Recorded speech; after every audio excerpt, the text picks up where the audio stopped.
Chapter हमने start किया था, जिसमें हमने जाना था कि रेखा किसे कहा जाता है, किरण किसे कहा जाता है और रेखा खंड किसे कहा जाता है। सब इससे स्पष्ट हो गए हैं? इसमें किसी को कंफ्यूजन तो नहीं है? रेखा क्या है, किरण क्या है और रेखा जो जिसे दोनों तरफ से पढ़ाया जा सके रेखा है। किरण जिसका एक बिंदु निश्चित है, दूसरी तरफ से पढ़ाया जा सके वो क्या है, किरण। और रेखाखंड क्या है, जिसके दोनों बिंदु जो है वो स्थिर है। ठीक है। फिर इसके बाद हम लोगों ने बहुत प्रकार के कोण जो पढ़े थे, जिसमें न्यून कोण, 90 अंश से कम के कोण को न्यून कोण कहा जाता है। फिर 90 अंश के कोण को समकोण कहा जाता है।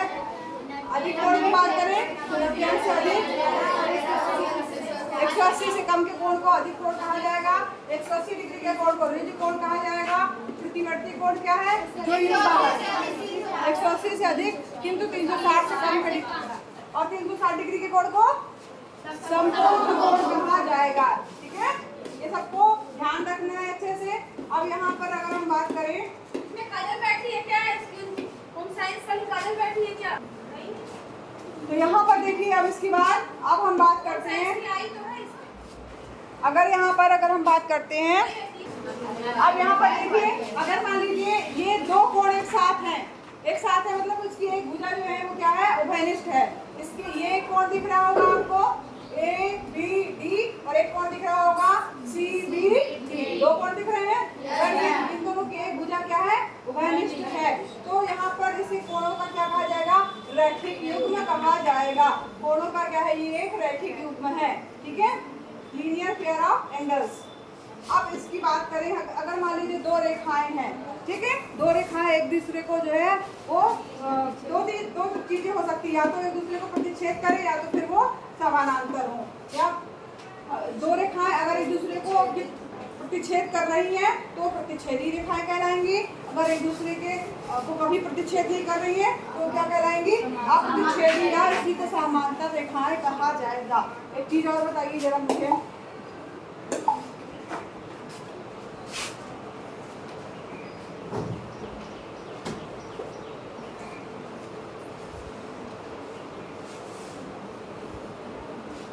ये क्या है,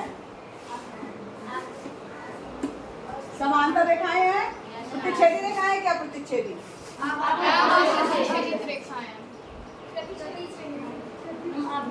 कितने लोग कह रहे हैं आप प्रतिच्छेदी है, आप प्रतिच्छेदी हैं?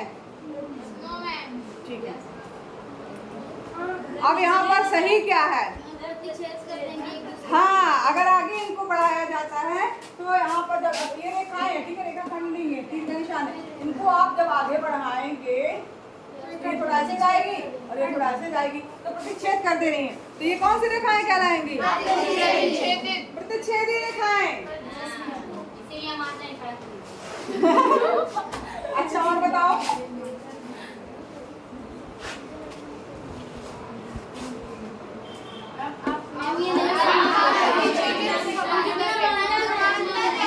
दूर बढ़ाया जाए ये एक दूसरे को प्रतिच्छेद कभी नहीं करेंगी। तो ये कौन सी है, समांतर रेखाएं या प्रतिच्छेदित रेखाएं हैं।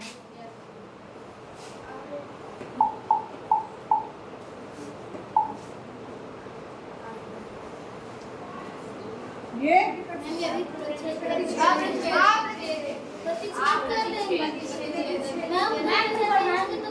हाँ, अगर जरा सा भी इनके बीच में गैप ज्यादा और कम दिख रहा है, इसका मतलब है कि उनको आगे बढ़ाने पर प्रतिच्छेद करेंगी रेखाएं, तो वो कौन सी रेखाएं हो जाएंगी, प्रतिच्छेदी रेखाएं होंगी। ठीक है, अगर वो उनके बीच में गैप बराबर है तो उनको कितना भी आगे बढ़ा दो कभी प्रतिच्छेद नहीं करेंगी। लेकिन अगर ऐसे दी हुई है तो ये प्रतिच्छेदी रेखाएं है, कहेंगे कि ये कैसे दिख रहा है, तो इनको जब हम आगे की ओर बढ़ाएंगे तो ये एक दूसरे को कहीं ना कहीं कभी ना कभी प्रतिच्छेद करेंगी। ठीक है, कंफ्यूजन नहीं होना चाहिए आप लोगों को।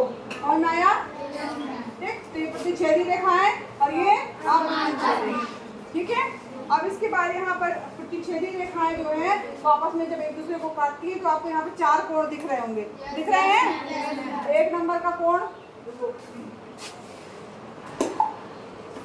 एक, दो, तीन, चार। ठीक है, तो यहाँ पर जो ये प्रतिच्छेदी रेखाएं हैं एक दूसरे को प्रतिच्छेद कर रही है, तो 4 कोण बन रहे हैं, जिसमें ये देख रहे होंगे आप कि ये मुंह है, समझ लीजिए। तो ये आमने सामने के कोण और ये आमने सामने के कोण बन जा रहा है। तो वो आमने सामने के कोण जो है वो क्या होते हैं, बराबर होते हैं, जिनको शीर्षाभिमुख कोण भी कहा जाता है। इनको क्या कहा जाता है, शीर्षाभिमुख कोण कहा जाता है। इनका शीर्ष जो है वो आमने सामने है, इसका शीर्ष आमने सामने है मुंह का, और इन दोनों कोणों का मुंह आमने सामने है, ठीक है।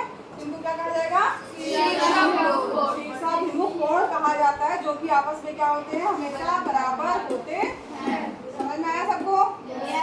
अब कोणों के युग्मों की बात करें हम, तो यहाँ पर जो है ये आप देख रहे होंगे, कोणों का क्या है, रैखिक युग्म है, ठीक है। तो यहाँ पर और इनको आसन्न कोण भी कहा जाता है। अब अगर हम इन कोणों की बात करें हम, तो यहाँ पर ये वाला कोण प्लस ये वाला कोण जो है वो इस पूरे कोण के बराबर होगा। इसको हम इस तरीके से लिख सकते हैं। हाँ, क्यों? क्योंकि इस कोण में अगर ये वाला कोण जोड़ दिया जाए तो हमारे पास में ये वाला पूरा कोण आ जाएगा ना। तो इसको हम इस तरीके से भी लिख सकते हैं। और इसकी माप क्या है, 180 अंश। कितनी होती है, 180 अंश है। तो यहाँ पर जो है ये क्या है, आसन्न कोण है। अब यहाँ पर यदि एक किरण एक रेखा पर खड़ी हो तो इस प्रकार बने दोनों आसन्न कोणों का योग कितना होता है, 180 का है, ठीक है। यानी कि अगर एक जो है किरण जो है एक रेखा पर खड़ी हो तो इस प्रकार बने दोनों आसन्न कोणों का योग जो है वो 180 अंश होता है। और यहाँ पर जब दो आसन्न कोणों का योग 180 अंश है, उसका मतलब हुआ कि कोणों का रैखिक युग्म बनाते हैं। यहाँ पर आप ध्यान दे रहे होंगे, तो यहाँ पर आप देखेंगे कि यहाँ पर O और B एक किरण है, उसी के ऊपर अगर एक दूसरी किरण यहाँ से खड़ी कर दी जाए, O वाला बिंदु उसके ऊपर एकदम एडजस्ट कर दिया जाए, तो ये जो है 180 अंश का कोण बना रहे हैं। और इसी तरीके से ये भी कहा गया कि अगर दो कोणों का योग 180 अंश है तो एक दूसरे पर क्या होंगे, वो एक दूसरे पर जो है वो खड़े होंगे, या एक तरह से कहा जाए उसका एक रैखिक युग्म, रेखा के रूप में युग्म बनाएंगे, ठीक है। यानी एक रैखिक युग्म बनाते हैं, यानी एक रेखा में वाले कोण होंगे दोनों। समझ में आई बात सबको? अब यहाँ पर देखिए,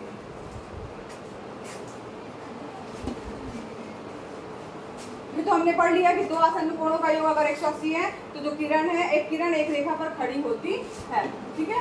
इसके बाद जो है इसका विलोम भी हमने देखा, वो भी सही था। अब यहाँ पर इस स्थिति में देखिए, ये देखिए तीन जो है वो 3-4 कोण सब आपको दिखाई दे रहे हैं। विभिन्न मापों के आसन्न कोण है। आसन्न कोण समझ रहे हैं, जो एक दूसरे से जुड़े हुए, जिनकी एक भुजा क्या है आपको वनिष्ठ दिखाई दे रही होगी। एक भुजा दोनों में है शामिल, ये वाली भुजा इसमें भी शामिल है, इसमें भी शामिल है, ठीक।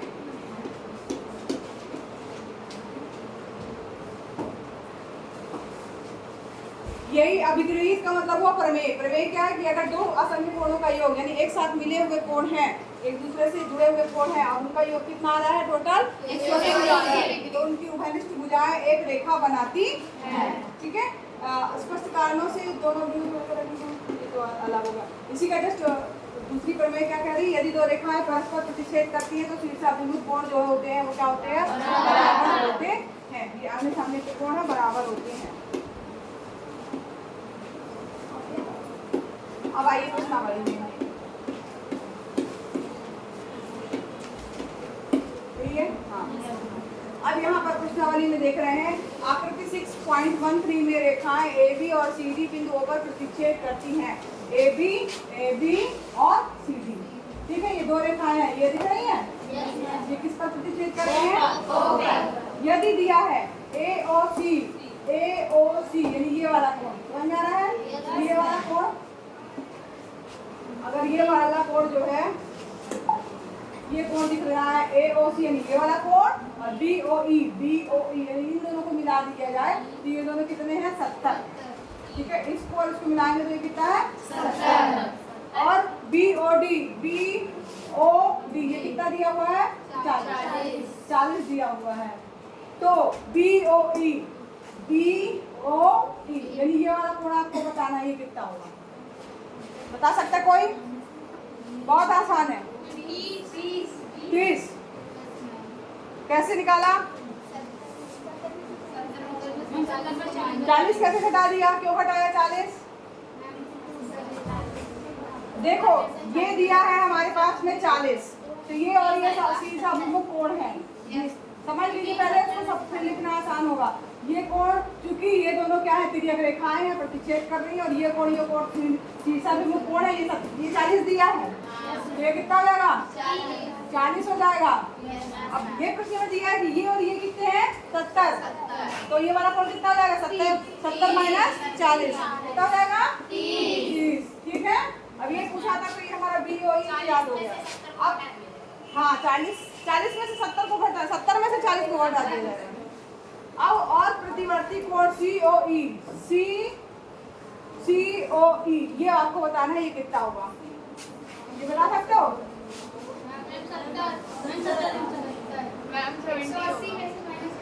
बिल्कुल सही, वेरी गुड। क्या इसने कहा? 180 में से क्या माइनस करेंगे? दो चीजें कर सकते हैं, या तो आप इस लाइन को लेकर चलिए तो 40 और 30 यानी 70 घटा सकते हैं, या तो अगर आप इस लाइन को लेकर चल रहे हैं तो 40 और 30 को जोड़ करके 180 में से घटा दीजिए तो ये कोण आ जाएगा। 180 में से 70 घटाएंगे कितना आएगा? 150। इतना ही होगा ना? अरे भाई बोल दो, नहीं तो हम तो सोचेंगे नहीं करेंगे। यही होगा? तो इसको लिख लोगे आप लोग अपने शब्दों में कि लिखवाना पड़ेगा? लिख लोगे? 360 और प्रतिवर्ती कोण COE कहाँ है? COE। अच्छा हाँ, एक मिनट, 110 जो है इसमें अगर प्रतिवर्ती कोण COE ये वाला कोण नहीं पूछा है, ये पूछा है ये वाला कोण। सही कह रही है, ये बिल्कुल सही कह रही है, ये वाला कोण पूछा है। अब 360 में 110 घटा दो। हम 250। हाँ कितना आया? 250, सही है। ये यहाँ पर 360 में ये है, ये वाला कोण क्योंकि पूछा है, ये वाला CO और E, ये वाला कोण पूछा है, ये वाला कोण पूछा है। तो इसको क्यों ऐसे पता चला कि वो वाला कोण पूछा? क्योंकि प्रतिवर्ती लिखा है, ये तो हमने ध्यान ही नहीं दिया था कि प्रतिवर्ती लिखा है। ठीक है, अगर मान लीजिए हमारे पास तो कोई इस तरीके से कोण बना हुआ है, ठीक है, अरे मान लीजिए कोण है, ठीक, ये कोण बना हुआ, तो ये कोण और ये इसके बाहर वाला कोण, दो कोण होते हैं इसमें, तो ये वाला कोण प्रतिवर्ती कोण कहलाता है, जो ये बड़ा वाला कोण। तो ये प्रतिवर्ती लिखा है, इसका मतलब क्या हुआ? हमें COE यानी ये वाला कोण बोला है COE, इसका प्रतिवर्ती कोण ये वाला कोण कहता है। ठीक, तो इसको क्या करेंगे आप? जब हमारा ये वाला कोण आ गया COE, ये वाला आ गया 110, तो ये वाला कोण कितना होगा? 360 में से 110 घटा देंगे, कितना आ गया? 250। समझ में आया सबको? अब लिख लेंगे आप लोग ये सब? ठीक, चलिए आगे बढ़िए, क्वेश्चन नंबर 2 में आइए। किसी को कोई प्रॉब्लम अभी समझ में आया ना सबको? बोलो भाई। चलिए आगे बढ़ते हैं, क्वेश्चन नंबर 2 में आइए। आकृति दी हुई है, रेखाएं x, y और mn बिंदु O पर प्रतिच्छेद करती है। x, y कौन सी रेखा भाई? x, y ये है और m और n ये है, ये दोनों ये प्रतिच्छेदी रेखाएं एक दूसरे को प्रतिच्छेद कर रही हैं। ठीक है, यदि POY ये वाला कोण कितना दिया है? 90 अंश दिया है, ये दिया है 90 अंश। ठीक, और A/B बराबर 2:3, यहाँ पे दो कोण दिए, इसको A मान लिया है, इसको B, और इसमें दे रहा है इनका अनुपात क्या है? 2:3 का अनुपात है। तो C ज्ञात कीजिए, यानी इसका हमें अनुपात ज्ञात करना होगा। इसको कैसे ज्ञात कर सकते हैं, कोई बता सकता है? अभी प्रश्न ही मैंने केवल पढ़ा है, ये 90 दिया है, ये A दिया है, ये B दिया है, उसमें लिख रहा है कि A और B का अनुपात, यदि जो दो कोण है इनका 2:3 का अनुपात है, तो C जो है हमें ज्ञात करना है। इसके लिए देखो क्या करेंगे, हल कैसे करेंगे, उसको हल लिख लीजिए इसका।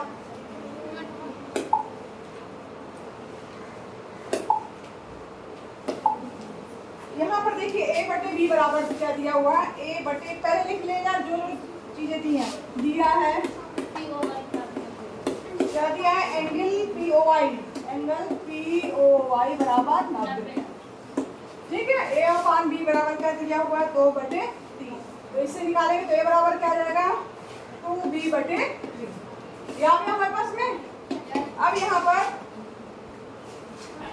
यहाँ पर देखो चित्र में देखोगे जब आप ये तो ये कोण प्लस ये कोण प्लस ये कोण कितना होगा 180। यही करना है हम लोगों को। Angle POY plus A plus B बराबर 180। समझ में आ रहा है सबको? वो कहाँ से लिया मैंने अभी बताया दिखाया था। अब यहाँ पर इसका मान दिया है 90 धन A की वैल्यू क्या दी है 2b/3 प्लस B बराबर 180। एक तरफ ले जाइए 2b/3 यहाँ पर एलसीएम लेंगे 3 आ जाएगा प्लस 3b बराबर 180 और ये 90 इधर जाएगा तो -90। 5b/3 बराबर क्या आ जाएगा 90। 180 घटा तो कितना आ गया 90।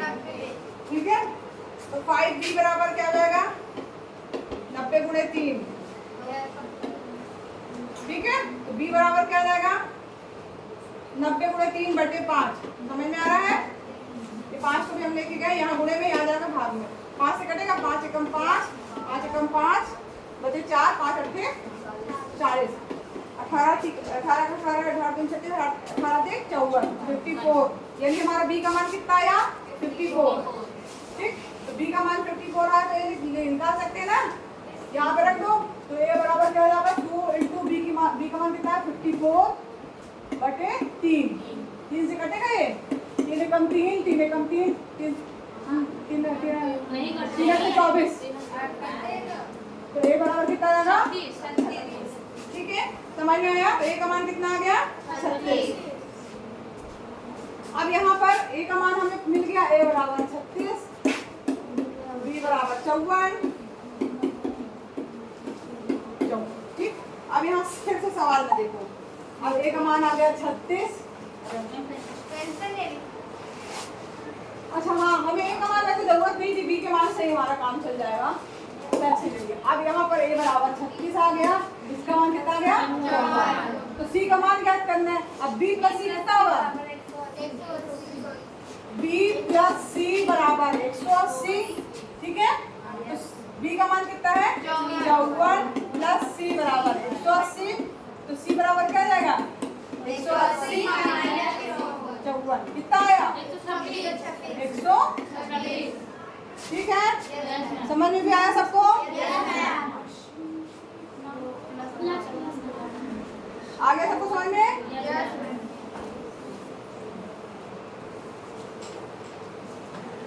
नोट करें सभी बच्चे नोट करें। किसी को कोई प्रॉब्लम? ये फिर हट जाएगा ये वाला चीज नोट करना पहले नोट कर लो क्योंकि अगर ये पेज लगाएंगे ना तो ये हट जाएगा। इसको पहले नोट कर लीजिए। समझ में भी आया ना? ये यहाँ इसलिए बताया ताकि समझने में आसानी हो। ये 36 आया था 54 आया था। अब ये चूंकि एक सीधी लाइन है तो बी और सी कितना होगा 180। बी 54 कर दिया सी बराबर आ गया। इसको नोट कर लीजिए तब आगे वाला लगाए। लगा दूं? नोट किया सबने?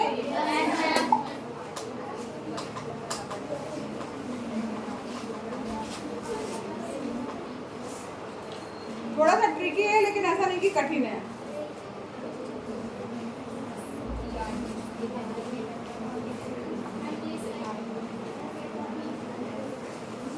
नोट कर लीजिए। चलिए अब आगे बढ़ते हैं। तीसरा क्वेश्चन बहुत आसान सा है। इस चित्र दिख रहा है और दिख रहा है PQR यानी ये वाला कोण किसके बराबर है PRQ के।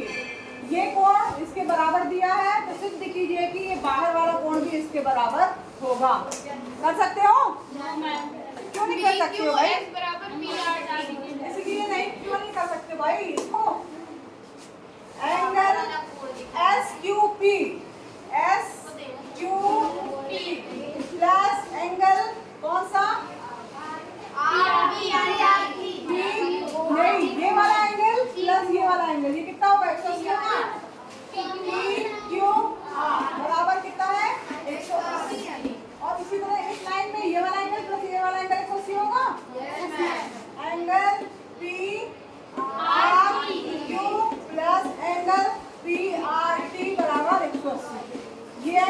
और ये एंगल 180, ये एंगल और ये एंगल 180। अब दिया ये बराबर इसके तो ये बराबर इसके आ जाएगा। ये दोनों को बराबर कर दो। क्या angle S Q P plus angle P Q R बराबर angle P R Q plus P R T. अब क्या दिया है पी क्यू आर जो है किसके बराबर दिया है पी आर क्यू पी। ये दोनों एंगल क्या दिए हैं आपस में बराबर दिए हैं। तो इसकी जगह ये रख दो कैंसिल हो जाएगा। तो क्या आ जाएगा एंगल एस क्यू पी बराबर एंगल पी आर टी। क्यों? क्योंकि दिया है पी क्यू आर बराबर है एंगल पी आर टी के। पी आर क्यू हाँ और क्या जो बराबर दिया है क्योंकि ये दोनों बराबर है तो इसकी जगह से यही चीज रख दोगे तो उधर जाएगा तो ये हट जाएगा ना घट जाएगा बचेगा यही आंसर हो गया इसका। चलिए इसके आगे के प्रश्न आपके होमवर्क है 4था 5वां 6वां करके लाइएगा।